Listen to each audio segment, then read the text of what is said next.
જસદણમાં ભારે વરસાદથી ખેડૂતોને ભારે નુકસાન થયું છે ત્યારે જાહેર થયેલ ઐતિહાસિક રાહત પેકેજને ખેડૂતોએ અયોગ્ય ગણાવ્યું।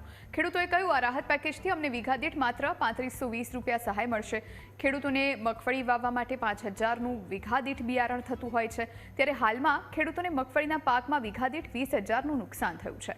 ટેકાના ભાવે મગફળી ખરીદી અંગે ખેડૂતોએ કહ્યું, પલળેલી મગફળી રિજેક્ટ ન થવી જોઈએ।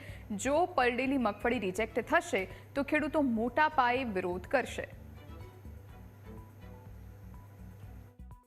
કમોસમી વરસાદને લઈને જે ખેડૂતોને ભારે નુકસાન થયું છે, કાલે રાત્રે જે 10,000 કરોડનું જે પેકેજ જાહેર કર્યું છે ખેડૂતો માટે, તો આપણે ખેડૂત સાથે વાત કરીશું। શું કહેશો કે કાલે આપણે જે 10,000 કરોડનું પેકેજ જાહેર થયું છે કેટલું યોગ્ય?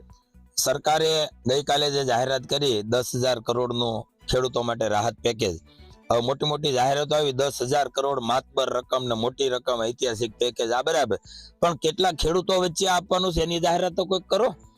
ખેડૂતોની સંખ્યા લાખોમાં છે, ભલે કરોડોમાં પેકેજ છે, પણ હિસાબ કરીએ તો ખેડૂતોના ભાગે શું આવે?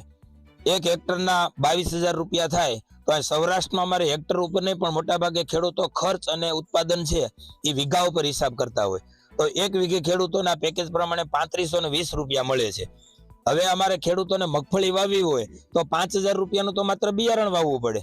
આ ઉપરાંત દવા, ખાતર, મજૂરી, આ બધો ખર્ચ ગણીએ તો અમારે બહુ મોટો રકમનો ખર્ચ થતો હોય। અને બીજી વાત એ ખેડૂતોને માત્ર મગફળી નહીં, એનો મગફળીનો પાલો જે ચારો છે એ પણ બિલકુલ પલળીને સડી ગયો છે।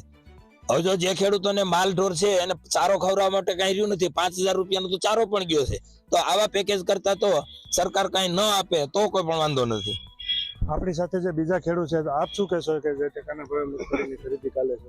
કાલે જે ટેકાના ભાવે મગફળીની ખરીદી થવાની છે, એમાં ખેડૂતના ખેતરે જે માલ થયો છે એ જ ખેડૂત લઈને આવવાના છે, નવો કોઈ માલ છે નહીં। આખો ગુજરાત અને સરકાર એનું સાક્ષી છે, બધું પલળી ગયું છે અને વરસાદના માહોલમાં બધું ઢાંક્યું હોય તો મગફળી બાટેલી હોય, પલળેલી હોય, હળેલી હોય, ઉગી ગયેલી હોય, તો આવો જ માલ ખેડૂત લઈને આવવાના છે। તો જ્યાં ખેડૂત આવે તો ખેડૂત આવે ખોટી કોઈ જાતની ફિલ્મ ન થાય અને તમામ માલ લઈ લે, કારણ કે ખેડૂત બિચારો ભાડાનું વાહન કરીને આવ્યો હોય ને 2 રાત હેરાન થાય ત્યારે 125 મણ મગફળી સરકાર લેવાની છે। આ પણ એક રમતની વાત જ છે, પણ છતાં પણ 125 મણ લે તો એ જે ખેડૂત મગફળી લઈને આવી લઈ લે તો ખેડૂતને હેરાન ન થાય। નકર જે ખેડૂતને જો ધારો કે પાછી મોકલે તો એ જેટલું નફો થવાનો એટલું તો ઓલા ભાડું ડબલ સડી જવાનું છે। તો સરકાર જે પણ મગફળી લઈને આવે તો અધિકારીઓને પણ કહી દેવું કે જેવી મગફળી આવે એવી લઈ લે, એવી અમારી ખેડૂત વર્ગની માંગ છે।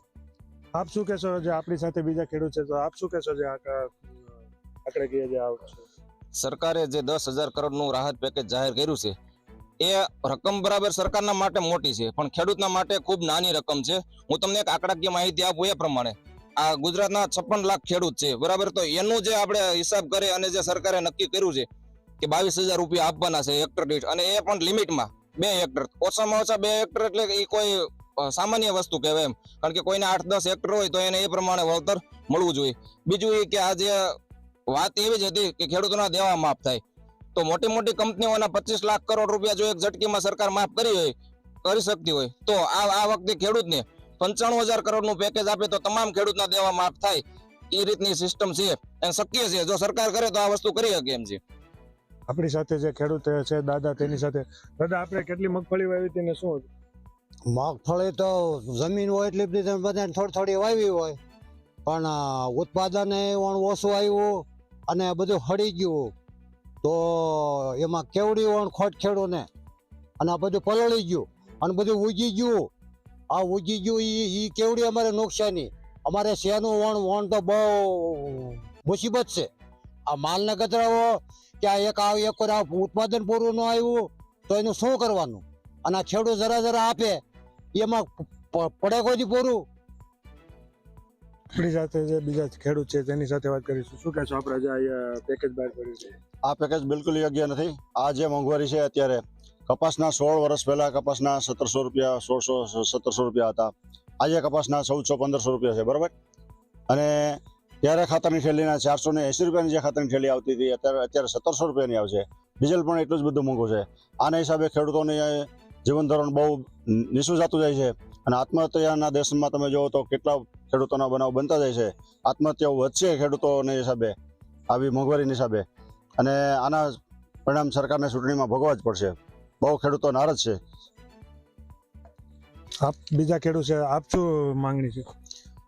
હું એટલી માંગણી કરું છું સરકાર પાસે કે ગયા વર્ષે 200 મણની ખરીદી કરી હતી ટેકાના ભાવે, તો આ વર્ષે 200 મણની ખરીદી કરે અને માંડવી બધી પલળી ગયેલી છે મગફળી, બરાબર, તો મગફળી અમારે રિજેક્ટ ન થાય, નકર અમે વિરોધ કરશું.